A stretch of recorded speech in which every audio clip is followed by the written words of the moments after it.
In this video tutorial, we're going to discuss combining resistances, beginning in the first part with resistors in series. So, if I have three resistors in series like this, let's call them R1, R2, and unsurprisingly R3. If I'm interested in the total resistance of three resistors in series, it's a very simple relationship. The total resistance is just R1 plus R2 plus R3. Okay? Thus, to give an example, if I have,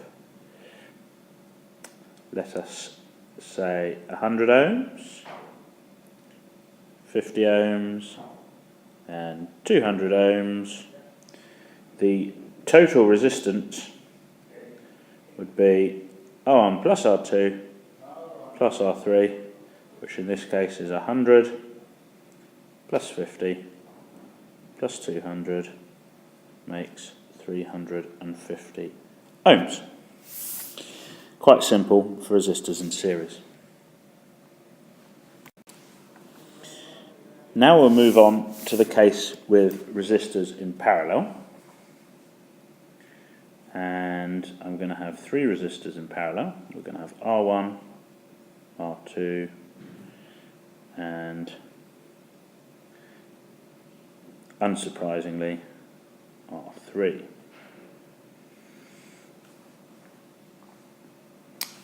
If I'm interested in the total resistance of these, R total, what I have to do is 1 over R total is 1 over R1 plus 1 over R2 plus 1 over R3. If, and only if, we have two resistors, just R1 and R2, there is a cheat, I'll just put in brackets here, whereby we can calculate the total resistance by doing the product over the sum of the two resistors. But this, it should be pointed out, is only valid for two resistors.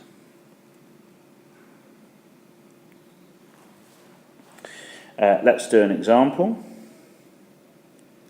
So, for example, if R1 is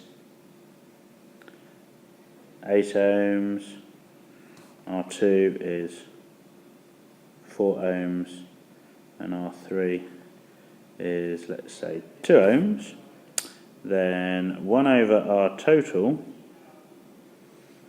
would be 1 over 8 plus 1 over 4 plus 1 over 2. And